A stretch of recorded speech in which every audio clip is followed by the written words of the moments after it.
ഓം ശ്രീകൃഷ്ണാർപ്പണമസ്തു. എല്ലാവർക്കും നമസ്കാരം. പഞ്ചഭൂത നിർമ്മിതമാണ് നമ്മുടെ ശരീരം എന്നെല്ലാവർക്കും അറിയാമല്ലോ. ഈ പഞ്ചഭൂത തത്വങ്ങൾക്കനുസരിച്ച് നമുക്ക് 5 ശിവക്ഷേത്രങ്ങളുണ്ട്. അതിൽ 4 തമിഴ്നാടും 1 ആന്ധ്രാപ്രദേശിലുമാണ് സ്ഥിതി ചെയ്യുന്നത്.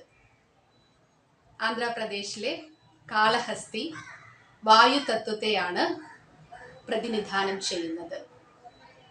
കാഞ്ചീപുരത്തെ ഏകാംബരേശ്വർ ശിവക്ഷേത്രം ഭൂമി തത്വത്തെയും, ജംബുകേശ്വർ ട്രിച്ചിയിലുള്ള ജംബുകേശ്വര ശിവക്ഷേത്രം ജലതത്വത്തെയും, ചിദംബരം ശിവക്ഷേത്രം ആകാശതത്വത്തെയും, തിരുവണ്ണാമലൈ,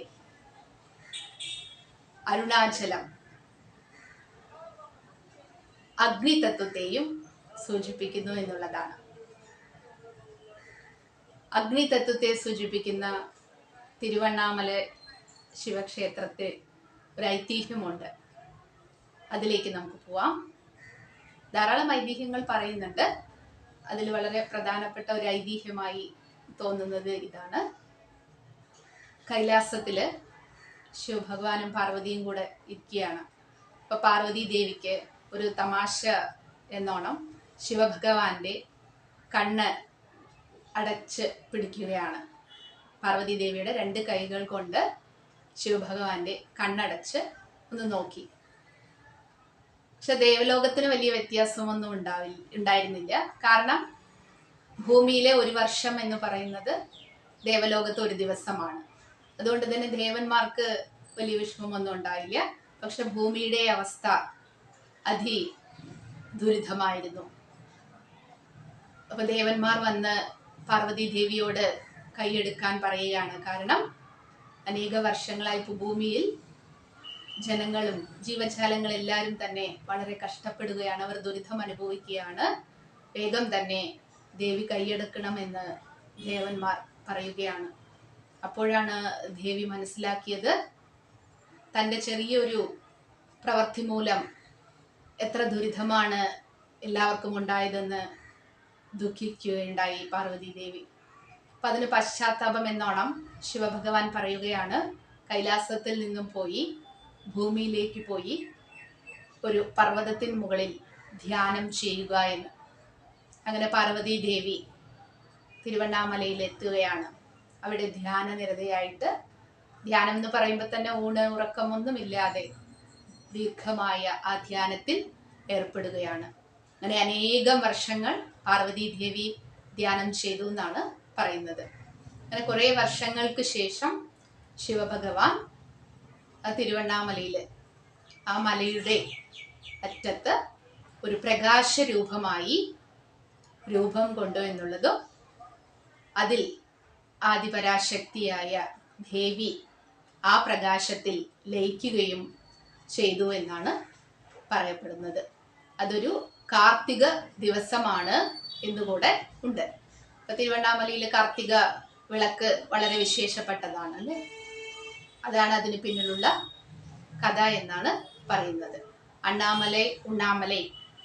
അണ്ണാമലൈ ശിവനായും ഉണ്ണാമലൈ പാർവതി ദേവിയുമായി സങ്കല്പിച്ചുകൊണ്ടാണ് ആ ക്ഷേത്രം ഇന്നും നിലനിൽക്കുന്നത്.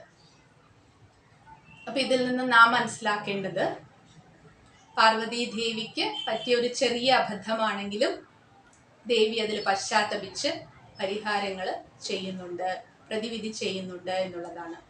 ഒരു കാര്യം കൂടെ ഇതിൽ വ്യക്തമാണ്, നാം ചെയ്യുന്ന ഓരോ കർമ്മങ്ങൾക്കും പരിണാമ ഫലങ്ങൾ ചിന്തിച്ചു വേണം നാം ചെയ്യേണ്ടതെന്ന്.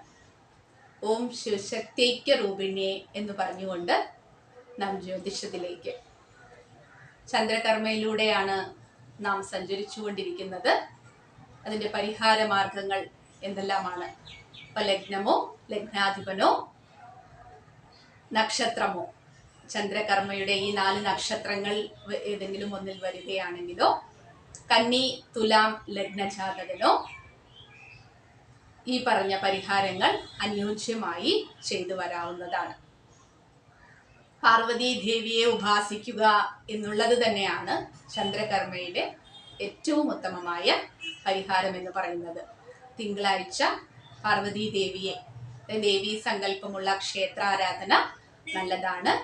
അവിടെ വെള്ള വസ്ത്രങ്ങൾ ദേവിക്ക് ദാനം ചെയ്യുന്നതും, ദീപം തെളിയിക്കുമ്പോൾ ആ തിരി എങ്ങനെയാണോ കത്തിയമരുന്നത് അതുപോലെ നമ്മുടെ കർമ്മങ്ങളും കത്തിയമരണമെന്ന് സങ്കല്പിച്ചുകൊണ്ട് പ്രാർത്ഥിക്കുന്നത് വളരെ നല്ലതാണ്. പിന്നെ ജലം കൊണ്ടുള്ള അഭിഷേകം, പാല്, അതും ചന്ദ്രന്റെ കാരകത്വത്തിൽ വരുന്നതാണ്. അപ്പൊ പാല് കൊണ്ടുള്ള അഭിഷേകം എല്ലാം ദേവിക്ക് ചെയ്യുന്നതും വളരെ ഉത്തമമാണ്. പാർവതി ദേവിയുടെ, നമ്മുടെ ലോകമാതാവാണ് പാർവതി ദേവി. അപ്പൊ ദേവിയോടുള്ള ആ ചാൻറ്റിങ്, മന്ത്രങ്ങള് ചൊല്ലുന്നതും തിങ്കളാഴ്ച ദിവസം വളരെ നല്ലതാണ്. രണ്ടാമതായിട്ട് പറയുകയാണെങ്കിൽ മനസ്സിന്റെ കാരകത്വം ചന്ദ്രനുണ്ടെന്ന് പറയുന്നുണ്ട്. അത് വളരെ പ്രാധാന്യമാണ്. അപ്പൊ ഈ 4 നക്ഷത്രങ്ങളിൽ ഒരാൾ ജനിക്കുകയാണെങ്കിൽ അവർ പൂർവജന്മത്തിൽ ഈ 4 കാരകത്വത്തിൽ ഏതെങ്കിലും ഒന്നിൽ ദുരിതം ചെയ്തിട്ട് വന്നിട്ടുള്ളതാണ് എന്നുള്ളതാണ്. അപ്പൊ മനസ്സുകൊണ്ട് ആരെയെങ്കിലും വേദനിപ്പിച്ചിട്ടുണ്ടാകുമായിരിക്കാം.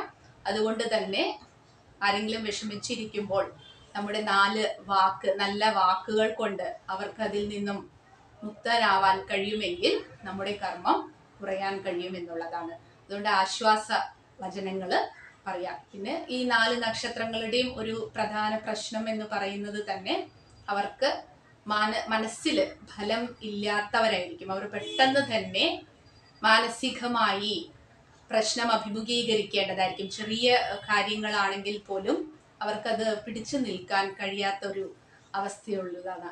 അതുകൊണ്ട് തന്നെ അതിലും അതീവ ശ്രദ്ധിക്കുവാൻ വേണ്ടി മറ്റുള്ളവർക്ക് നല്ല 4 വാക്കുകൾ പറയുക.